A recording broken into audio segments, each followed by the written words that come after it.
الحمدللہ رب العالمین والصلاة والسلام علی سید المرسلین اما بعد فاعوذ باللہ من الشیطان الرجیم بسم اللہ الرحمن الرحیم الصلاة والسلام علیک یا رسول اللہ وعلی آلک واصحابک یا حبیب اللہ الصلاة والسلام علیک یا نبی اللہ وعلی آلک واصحابک یا نور اللہ۔ سرکار دو عالم نور مجسم صلی اللہ تعالی علیہ وآلہ وسلم کا فرمان علی شان ہے، بروز قیامت تم میں سے میرے سب سے زیادہ نزدیک وہ شخص ہوگا جس نے دنیا میں مجھ پر کثرت سے درود پڑھا ہوگا۔ صلو علی الحبیب صلی اللہ تعالی علی محمد صلی اللہ علیہ وسلم۔ حقوق، رائٹس کا لفظ ہم بڑی کثرت سے استعمال کرتے ہیں۔ آج کے زمانے میں ہر شے کے ساتھ حقوق اور رائٹس کا لفظ استعمال کیا جاتا ہے۔ ماں باپ کے حقوق ہیں، بیوی بچوں کے حقوق ہیں، پڑوسیوں کے حقوق ہیں، عوام کے حقوق ہیں، حکمرانوں کے حقوق ہیں، حتیٰ کہ آج تو جانوروں کے حقوق کا لفظ بھی بڑی کثرت کے ساتھ استعمال کیا جاتا ہے۔ ہمارا اس سلسلے کا جو بنیادی ٹاپک ہے، جو بنیادی تھیم ہے، وہ بیسیکلی حقوق کے بارے میں ہے۔ لیکن حقوق ہم نے دو حصوں میں تقسیم کیے۔ حقوق وہ بھی ہیں جن کا تعلق اللہ تعالیٰ کی ذات کے ساتھ ہے، اللہ کے اپنے بندوں پر حقوق، اور دوسرے حقوق وہ ہیں کہ جو ایک مخلوق کے دوسری مخلوق پر ہیں۔ پہلے کو حقوق اللہ کہا جاتا ہے یعنی اللہ کے حق، اور دوسرے کو حقوق العباد کہا جاتا ہے یعنی بندوں کے حق۔ حقوق العباد کا لفظ تو ہم بڑے عام اپنے استعمال میں بولتے ہیں، لیکن حقوق اللہ کا لفظ ذرا کم استعمال کیا جاتا ہے۔ لیکن اللہ تعالیٰ کے اپنے بندوں پر، اپنی مخلوق پر بلا شک و شبہ بہت سے حقوق ہیں۔ ان کے حوالے سے کچھ تفصیل انشاءاللہ عز و جل ہم اپنے متعدد سلسلوں میں بیان کریں گے، اور مختلف حقوق کا انشاءاللہ عز و جل بیان کریں گے، اور اس کے بعد پھر مخلوق کے حقوق، بندوں کے حقوق کے حوالے سے کلام کریں گے۔ حدیث مبارک ہے، بخاری اور مسلم شریف کی حدیث ہے، حضرت معاذ بن جبل رضی اللہ تعالی عنہ سے روایت ہے۔ فرماتے ہیں کہ میں ایک مرتبہ نبی کریم صلی اللہ تعالی علیہ وآلہ وسلم کے پیچھے سواری پر سوار تھا۔ نبی پاک علیہ الصلوۃ والسلام نے مجھے ارشاد فرمایا، اے معاذ، کیا تم جانتے ہو کہ اللہ کا اپنے بندوں پر کیا حق ہے اور بندوں کا اللہ پر کیا حق ہے؟ میں نے عرض کی، اللہ ورسولہ اعلم، اللہ اور اس کا رسول زیادہ جانتے۔ یا رسول اللہ، مجھے تو نہیں پتا اللہ کا بندوں پہ حق کیا ہے، بندوں کا اللہ پہ حق کیا ہے۔ اللہ جانتا ہے اور اللہ کے رسول زیادہ بہتر جانتے۔ نبی پاک صلی اللہ تعالی علیہ وآلہ وسلم نے ارشاد فرمایا کہ اللہ کا بندوں پہ حق یہ ہے کہ بندے اس کی عبادت کریں اور اس کے ساتھ کسی کو شریک نہ ٹھہرائیں، اور بندوں کا اللہ پر حق یہ ہے کہ جو بندہ اللہ کے ساتھ کسی کو شریک نہ ٹھہرائے، اللہ تعالیٰ اسے عذاب نہ دے۔ اس حدیث میں اللہ کا بندوں پر جو حق ہے وہ بھی بیان کر دیا، اور بندوں کا جو اللہ پر حق ہے وہ بھی بیان کر دیا۔ لیکن یہاں پر حق میں کچھ فرق بھی ہے کہ اللہ تعالیٰ کا جو بندوں پر حق ہے وہ تو حقیقی حق ہے کہ بندوں پر لازم ہے کہ وہ یہ کریں، لیکن جو بندوں کا اللہ پر حق ہے وہ یوں نہیں ہے کہ بندوں کی طرف سے خدا پہ لازم ہو گیا، بلکہ اللہ تعالیٰ نے اپنے فضل اور اپنی رحمت سے یہ بات اپنے ذمہ کرم پر لے لی کہ وہ اپنے بندوں کو عذاب نہیں دے گا۔ یہاں اس حدیث مبارک سے بنیادی طور پر جو پوائنٹ لینا مقصود تھا وہ یہ ہے کہ اللہ تعالیٰ کا بندوں پر حق ہے، یہاں ایک بیان کیا گیا، اس کے علاوہ دیگر حقوق بھی ہیں۔ اللہ تعالیٰ کا حق بندوں پر حقیقت میں تمام حقوق سے زیادہ ہے۔ وجہ وجہ یہ ہے کہ اللہ تبارک و تعالی کی ذات ہی تو وہ ذات ہے کہ جس کی وجہ سے ہم وجود میں آئے۔ اللہ تعالیٰ نے چاہا تو ہم عدم سے وجود میں آئے، ہم پیدا ہوئے، ہمیں وجود بخشا گیا۔ اگر خدا نہ چاہتا تو ہمارا وجود ہی نہ ہوتا۔ اللہ تعالیٰ قرآن پاک میں ارشاد فرماتا ہے، فرمایا واللہ اخرجکم من بطون امہاتکم لا تعلمون شیئا وجعل لکم السمع والابصار والافئدہ لعلکم تشکرون۔ اور اللہ نے تمہیں تمہاری ماؤں کے شکم سے پیدا کیا اس حال میں کہ تم کچھ نہ جانتے تھے، اور اس نے تمہارے لیے کان اور آنکھیں اور دل بنا دیے تاکہ تم اس کا شکر ادا کرو۔ تو ہمیں وجود بخشا اللہ تبارک و تعالی نے۔ ہم اس دنیا میں آئے اس حال میں کہ ہم کچھ نہ جانتے تھے، ہمیں نہیں پتا تھا کہ ہم کس ملک میں پیدا ہوئے، کس شہر میں پیدا ہوئے، ہمارا باپ کون ہے، ہماری ماں کون ہے، ہماری زبان کیا ہے، ہم نے کیا کرنا ہے، ہم نے کھانا کہاں سے ہے، کیسے کھانا ہے، پینا کہاں سے ہے، زندگی میں کیا کرنا ہے، کپڑے کیسے پہننے، ہمیں کچھ نہیں پتا تھا۔ لیکن اللہ تبارک و تعالی نے اس کے لیے اسباب بھی پیدا فرما دیے اور وقت کے ساتھ ساتھ ہمیں چیزیں بھی سکھائیں۔ اس نے ہمارے کان بنائے، اس نے ہماری آنکھیں بنائی، اس نے ہمارا دل بنایا۔ ہم نے کانوں سے سنا، آنکھوں سے دیکھا، دل سے سمجھا، اور اس کے نتیجے میں ہمیں زندگی گزارنے کا طریقہ آیا۔ تو فرمایا کہ اس نے تمہیں پیدا کیا لعلکم تشکرون، تاکہ تم اس کے شکر گزار بندے بنو، تاکہ تم اس کا شکر ادا کرو۔ اللہ تبارک و تعالی اگر ایک لمحے کے لیے بھی اپنا فضل اور اپنی رحمت ہم سے روک لے تو ہم ہلاک ہو جائیں۔ اس کے فضل و رحمت پر ہماری زندگی کی بقا ہے، اس کی رحمت پر ہم زندہ ہیں، موجود ہیں، اور اسباب دنیاویہ سے، اسباب زندگی سے متمتع ہو رہے ہیں۔ اگر وہ اپنی رحمت روک لے ہم امیجیٹلی ہلاک ہو جائیں۔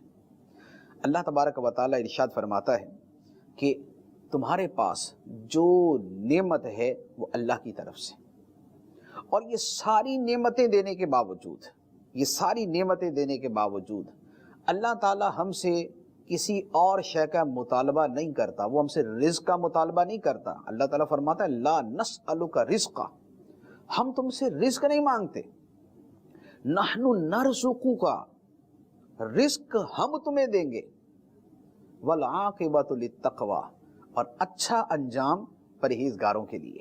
تو فرمایا ہم تم سے رزق نہیں مانگتے۔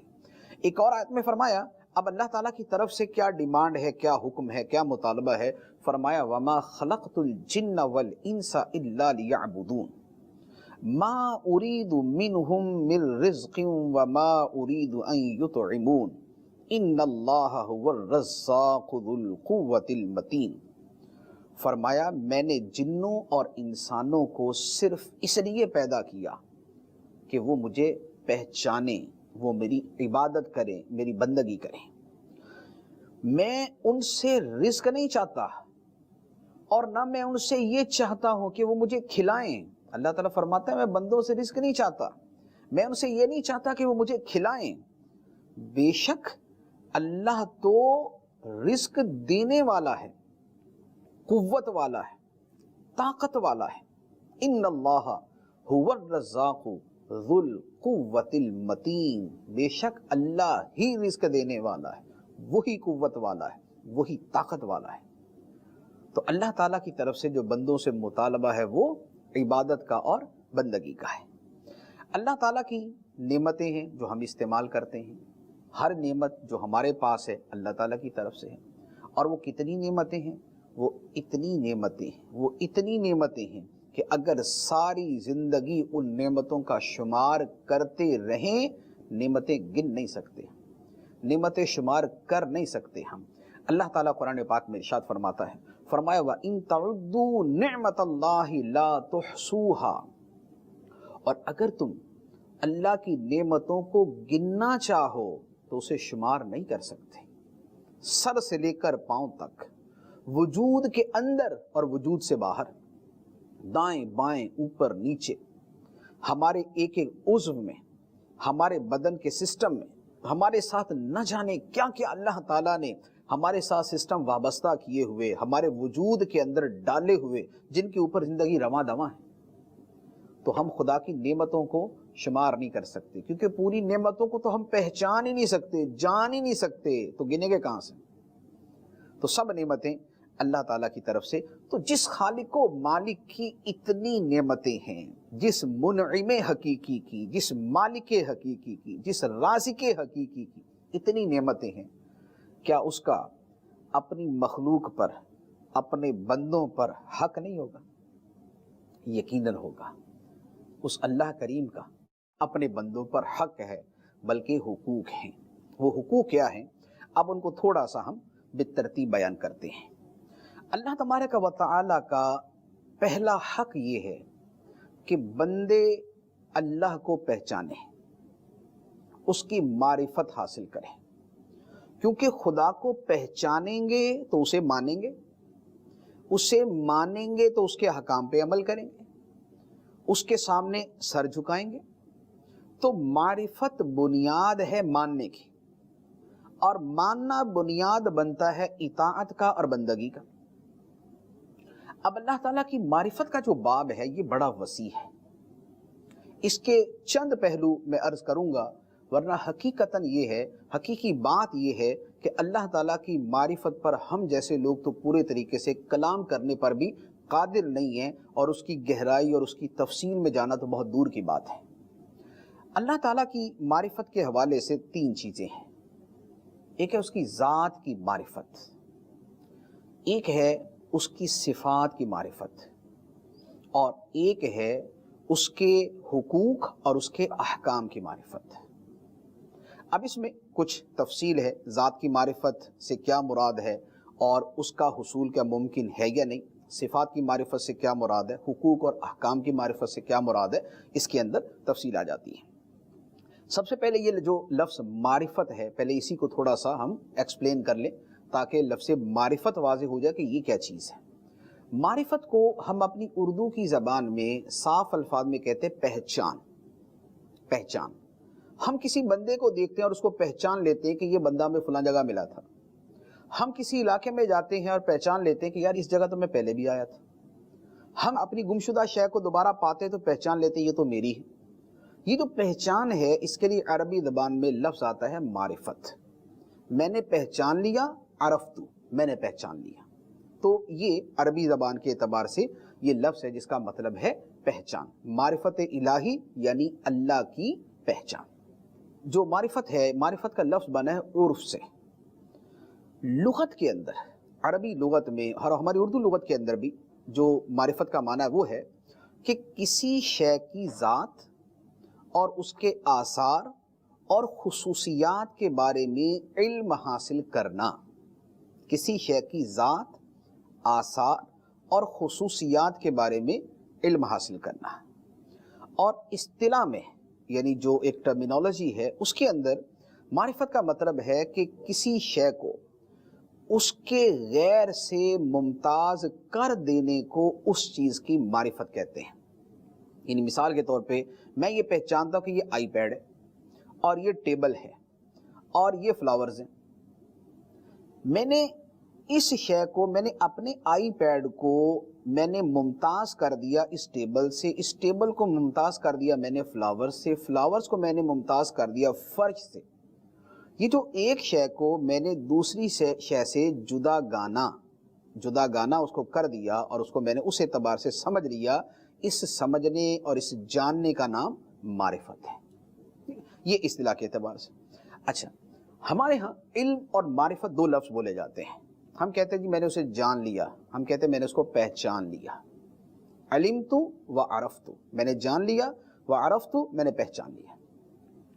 اللہ تعالیٰ کے لیے جو لفظ بزرگان دین نے استعمال فرمایا ہے اور جو علماء نے لکھا ہے وہ یہ ہے کہ ہم اللہ تعالیٰ کے لیے معرفت کا لفظ استعمال کرتے ہیں کہ میں نے اللہ کو پہچان لیا، عرفت اللہ۔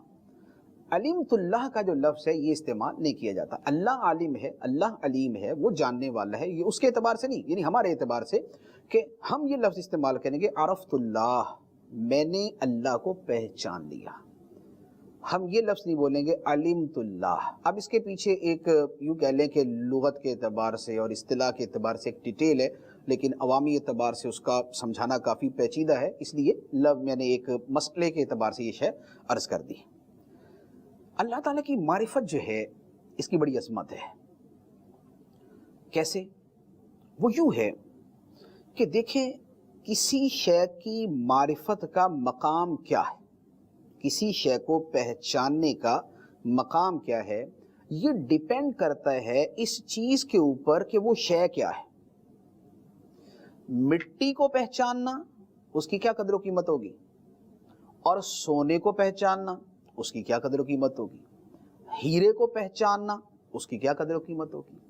تو لازمی بات ہے کہ ہیرے کی معرفت، ہیرے کی جو پہچان ہے وہ سونے کی پہچان سے زیادہ اہم، زیادہ قیمتی، اور جو سونے کی پہچان ہے وہ مٹی کی پہچان سے زیادہ قیمتی. تو معرفت الہی کیا ہے؟ اللہ کی پہچان، یعنی اس میں کس کی پہچان ہو رہی ہے؟ اللہ تبارک و تعالیٰ کی. اور اللہ تعالیٰ سب سے عظیم ہے، وہ سب سے زیادہ عظمت والا ہے، وہ سب سے زیادہ بلندی والا ہے. تو جب اللہ کی ذات سب سے زیادہ عظمت والی ہے تو اس کی پہچان بھی سب سے زیادہ عظمت والی.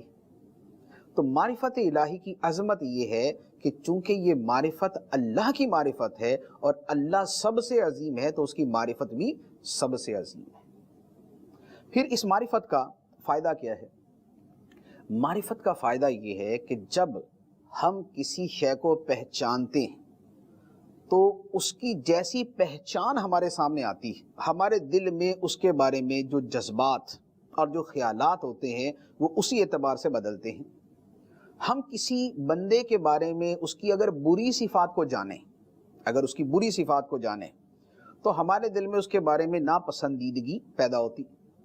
لیکن ایک بندہ ہمارے سامنے آتا ہے، ابھی ہمارا اس کے بارے میں کوئی خیال نہیں ہے، لیکن دوسرا بندہ آ کے ہمیں تعارف کرواتا ہے کہ جناب یہ جو آپ کے سامنے بیٹھے ہوئے ہیں یہ اس زمانے کے سب سے بڑے عالم ہیں. اب جیسے ہی ہمیں اس کے علم کی معرفت ہوگی تو ہمارے دل میں فوراً اس کی قدر پیدا ہو جائے گی، ہمارا دل اس سے محبت کرے گا، ہم اس کو تعظیم اور عزت اور قدر کی نگاہ سے دیکھیں گے. کیوں؟ اس لیے کہ اب ہمیں اس کی پہچان ہو گئی. ہمارے سامنے ایک بندہ آتا ہے، ہم اس کو نہیں پہچانتے یہ کون ہے تو ہم اس کو ایک نارملی لے لیتے ہیں. لیکن کوئی بندہ ہمیں آ کے اگر یہ پہچان کروا دے کہ بھائی یہ جانتے ہو یہ بندہ کون ہے؟ یہ بندہ وہ ہے کہ ایک مرتبہ تمہارے باپ پہ ڈاکو نے حملہ کر دیا تھا اور وہ اسے جان سے مارنے والے تھے، اس بندے نے تمہارے باپ کو بچایا تھا، اس کی زندگی بچائی تھی. اب جیسے ہی ہمیں پتا چلے گا کہ بھائی یہ بندہ تو میرے باپ کا بھی محسن ہے تو ہمارے دل میں فوراً اس کی عقیدت اور اس کی محبت پیدا ہو جائے گی اور ہم اس کو بڑی تعظیم دیں گے، عزت دیں گے. ہم چاہیں گے کہ یار ہم اس کے لیے کچھ کریں، کیونکہ یہ بندہ اس نے میرے باپ پہ احسان کیا، میرے باپ پہ احسان کیا، گویا میرے اوپر احسان کیا اس نے. تو جب ہمیں کسی کی پہچان ہوتی ہے تو ہمارے دل میں اس کی محبت اور اس کی قدر اور اس کی تعظیم اور اس کی عزت پیدا ہوتی ہے. اللہ تبارک و تعالیٰ کی معرفت کے فوائد میں سے ایک یہ بہت بڑا فائدہ ہے کہ جب اللہ تعالیٰ کی معرفت دل میں پیدا ہوتی ہے تو اس کی محبت پیدا ہوتی ہے. جتنی معرفت بڑھتی جاتی ہے اللہ تعالیٰ سے محبت اتنی بڑھتی جاتی ہے. جتنا ہمیں اللہ تعالیٰ کی عظمتوں کا پتہ چلتا جاتا ہے ہمارے دل کے اندر اللہ عز و جل کی محبت میں اتنا اضافہ ہوتا جاتا ہے. ہم اس کی خالق ہونے، مالک ہونے، رازق ہونے کے اوپر جتنا غور کرتے ہیں ہمارا دل اللہ تعالیٰ کے احسانات تلے اتنا دبتا جاتا ہے اور ہمارے دل میں اتنا احساس تشکر پیدا ہوتا جاتا ہے اور ہمارے دلوں کے اندر اتنی عاجزی پیدا ہوتی جاتی ہے. خدا کے جتنے احسانات ہم پہ واضح ہوتے ہیں، ایک نارملی تو ہمارا عقیدہ ہے کہ ہمارے اوپر ہر نعمت اللہ تعالیٰ کی طرف سے، لیکن ان نعمتوں کی ذرا ڈیٹیل ہمارے سامنے آتی ہے تو ہمارے دل کے اندر اللہ تعالیٰ کا شکر ادا کرنے کا جذبہ پیدا ہوتا ہے. اسی طرح اللہ تعالیٰ کی عظمت پر ویسے تو ہمارا ایمان ہے کہ سب سے عظیم ذات اللہ کی ہے، اللہ اکبر، اللہ سب سے بڑا ہے، اللہ اعظم، اللہ سب سے زیادہ عظمت والا ہے، اللہ اعلیٰ، اللہ سب سے بلند و بالا ہے، اللہ اجل، اللہ تعالیٰ سب سے زیادہ جلیل القدر ہے، جلالت والا، شان والا ہے، ذو الجلال والاکرام، وہ جلال والا ہے، وہ اکرام والا ہے، ہمارا ایمان ہے۔ لیکن جب اس کی عظمتوں پہ ہم تھوڑا سا غور کرتے ہیں اور اس کی عظمتوں کے آثار ہمارے سامنے ظاہر ہوتے ہیں اور اس کی قدرتوں کی شانیں اور قدرتوں کے اثرات ہمارے سامنے آتے ہیں تو ہمارا دل اللہ تعالیٰ کی عظمت کے سامنے اتنا زیادہ جھک جاتا ہے، ہمارا دل اتنا عاجزی اس کے اندر آ جاتی ہے۔ تو یہ کیا ہے؟ یہ معرفت الہی کے فوائد۔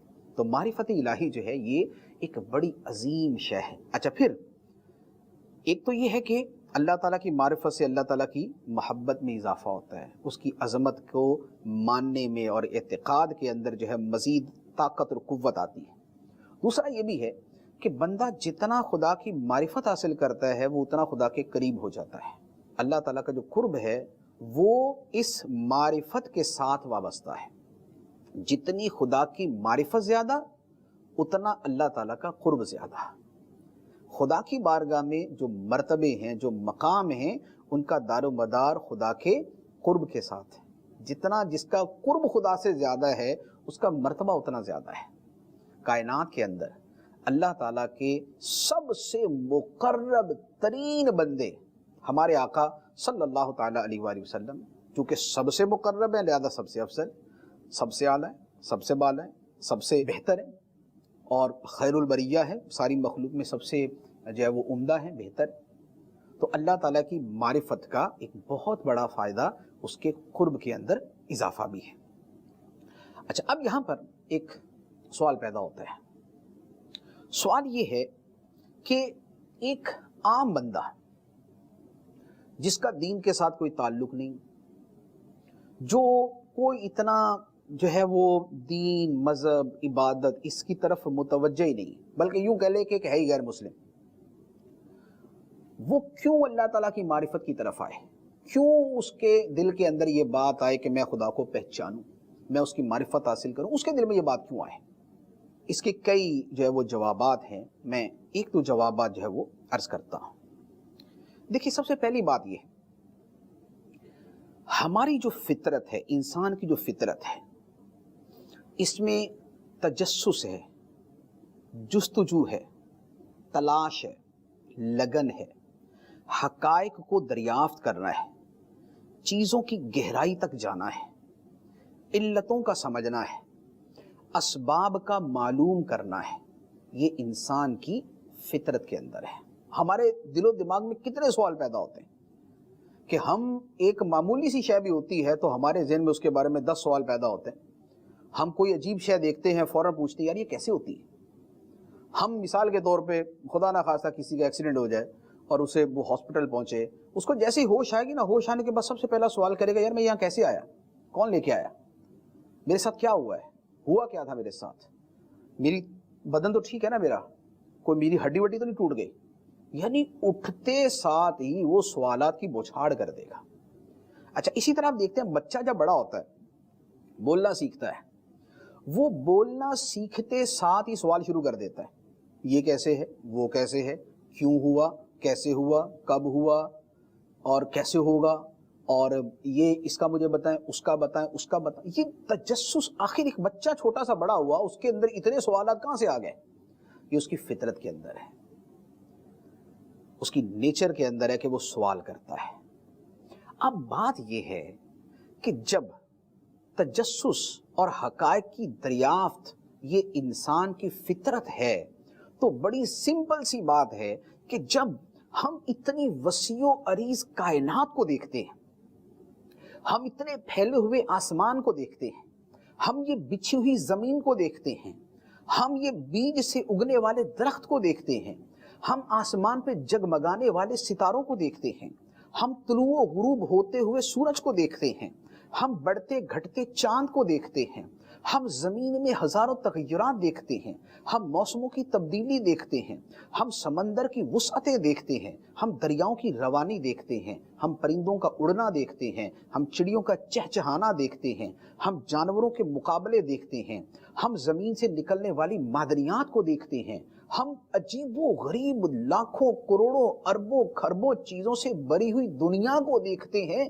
تو کیا ہماری فطرت یہ سوال نہیں کرے گی کہ یار یہ کیا ہے، اس کو کس نے بنایا، اس کو کس نے بنایا، یہ اتنی اوپر آسمان کس نے جما دیے، یہ ستارے کس نے لٹکا دیے، یہ سورج کس نے بنا دیا، یہ زمین کس نے بچھا دی، یہ بیج سے پودا کون بنا دیتا ہے، یہ قطرے سے انسان کون بنا دیتا ہے، یہ چھوٹے کو بڑا کیسے کون کر دیتا ہے۔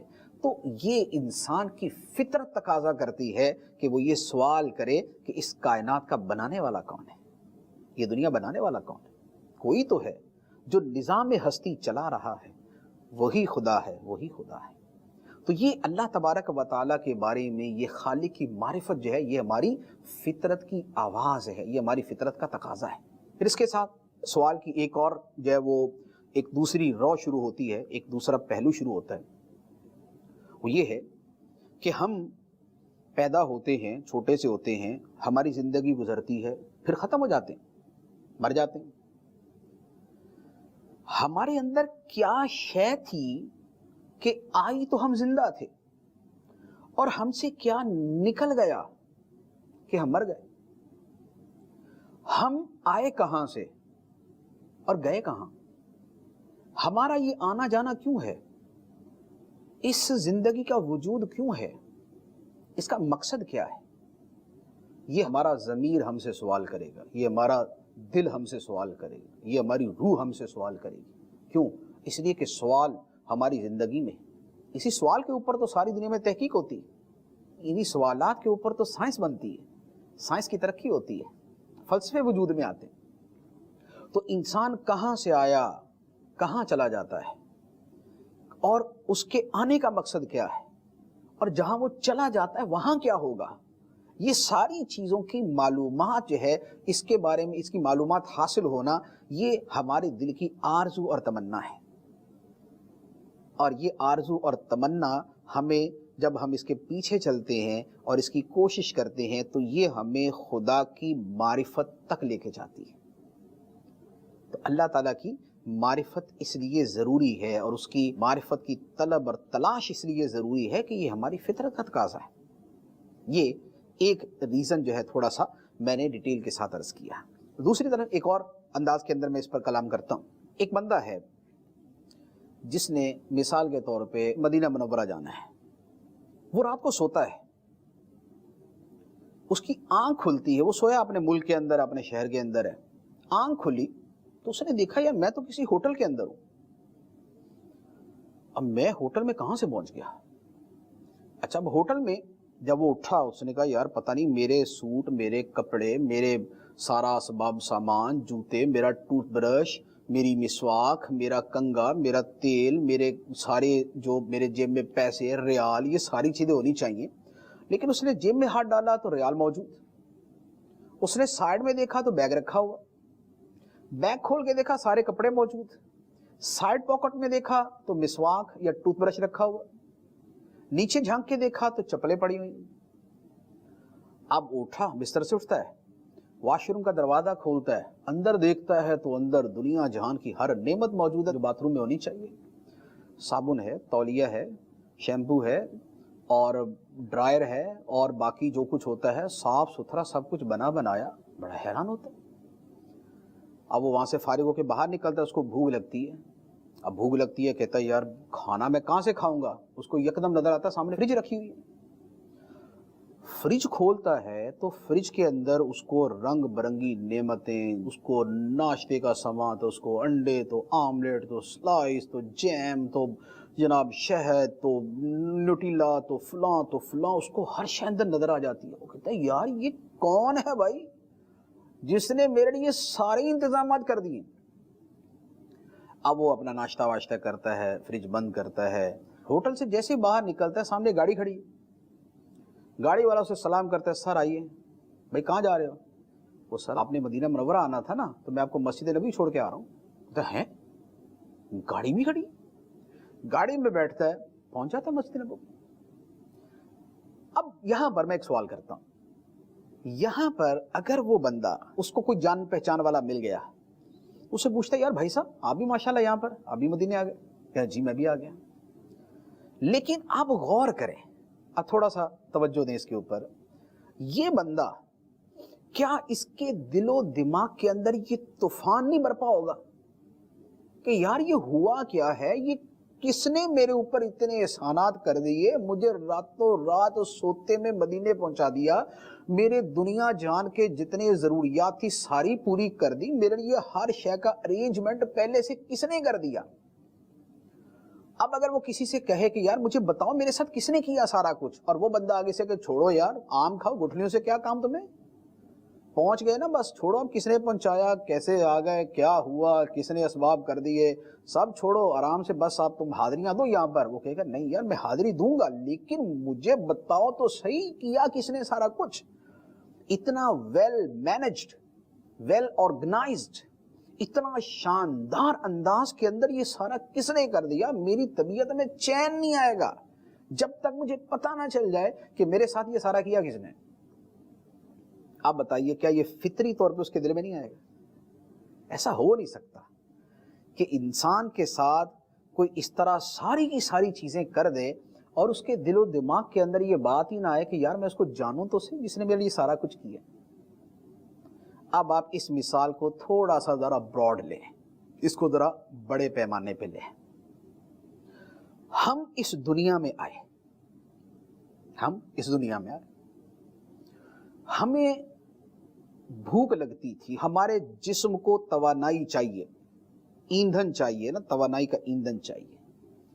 اللہ تعالیٰ نے ہمارے لیے ہمارے آنے سے پہلے دودھ کا انتظام کیا ہوا. ہم دنیا میں آتے ہیں, بیمار پڑتے ہیں, اللہ تعالیٰ نے دنیا میں دوائیاں بنائی ہوئی ہیں, جڑی بوٹیاں بنائی ہوئی ہیں.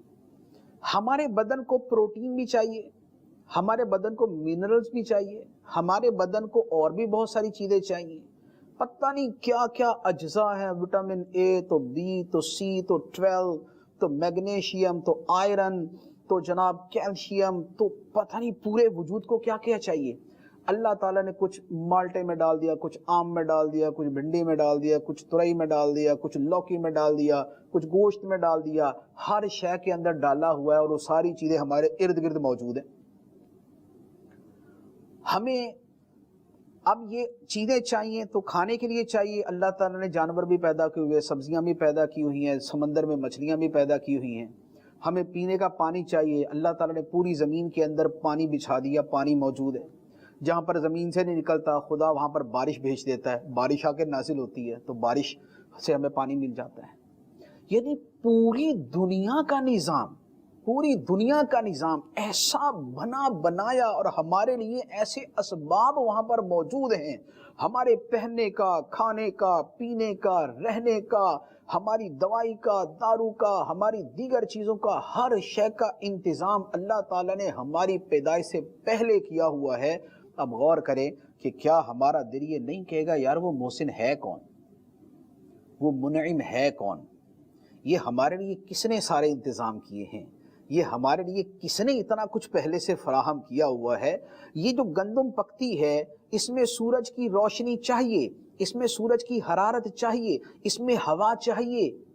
تو یہ ہوا کا انتظام پہلے سے کس نے کیا ہوا تھا, یہ سورج کا انتظام پہلے سے کس نے کیا ہوا تھا, یہ حدت کا انتظام پہلے سے کس نے کیا ہوا تھا.